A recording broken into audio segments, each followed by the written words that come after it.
सोने की कीमत 2031 तक यानी अगले 5 साल में $8,000 प्रति औंस तक जा सकती है। ड्यूश बैंक की लेटेस्ट रिपोर्ट एक ऐसी भविष्यवाणी कर रही है जो ग्लोबल इकोनॉमी की नींव हिला सकती है। अगर ऐसा होगा तो ये एक स्ट्रक्चरल ब्रेकआउट होगा। कहानी के केंद्र में है दुनिया भर के देशों का विदेशी मुद्रा भंडार। दशकों से डॉलर राज करता आया है, लेकिन अब पासा पलट रहा है। रिपोर्ट के मुताबिक दुनिया भर के सेंट्रल बैंक्स अब डॉलर की जगह गोल्ड को ज्यादा सेफ हेवन मान रहे।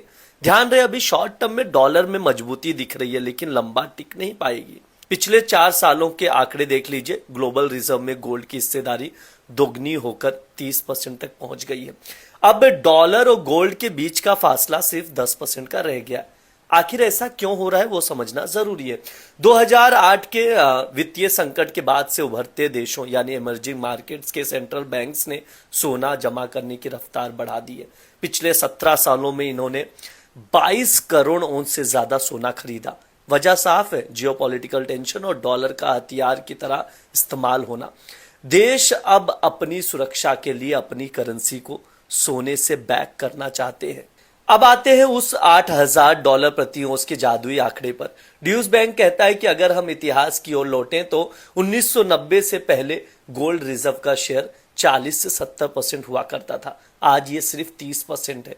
अगर इमर्जिंग मार्केट्स अपने रिजर्व का 40% हिस्सा सोने में बदलने का फैसला करते हैं तो सोने की डिमांड इतनी बढ़ेगी कि कीमतें आसमान छू लेंगी।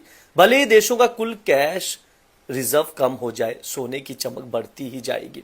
निवेशकों के लिए इसका क्या मतलब है वो समझ लेते हैं। इसका मतलब है अब सोने की चाल सिर्फ महंगाई और ब्याज दरों पर निर्भर नहीं है। अब ये जियोपॉलिटिकल्स और नई ग्लोबल मॉनिटरी व्यवस्था का हिस्सा बन चुका है।